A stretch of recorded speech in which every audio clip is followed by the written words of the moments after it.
नमस्कार दोस्तों, आप सभी माताओं बहनों को जितिया व्रत की ढेर सारी शुभकामनाएं। ऐसा माना जाता है कि जितिया व्रत में झिमुक वाहन की कथा के साथ चील सियार की कहानी भी ज़रूर सुननी चाहिए, क्योंकि चील सियार की व्रत कथा सुने बिना जितिया व्रत पूजा अधूरी मानी जाती है। तो चलिए आज मैं सुना रही हूँ जितिया व्रत की कथा। एक वन में सेमर के पेड़ पर एक चील रहती थी और उसी के पास में वहीं झाड़ी में एक सियारिन भी रहती थी। दोनों अच्छे दोस्त थे।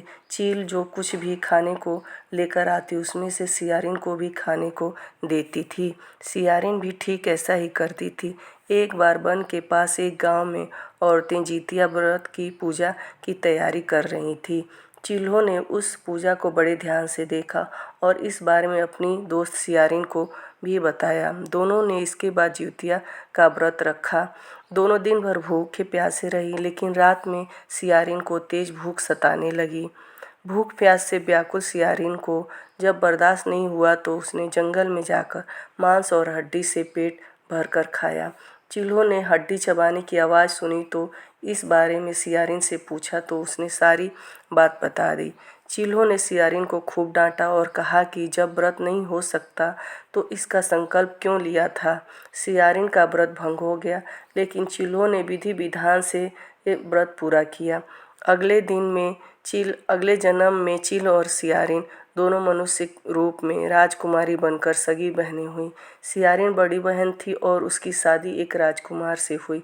बड़ी चील्हो जो छोटी बहन थी उसकी शादी भी उसी राज्य के मंत्री के पुत्र से हुई। सियारिन रानी के जो भी बच्चे होते वे मर जाते, जबकि चील्हों के बच्चे स्वस्थ रहते।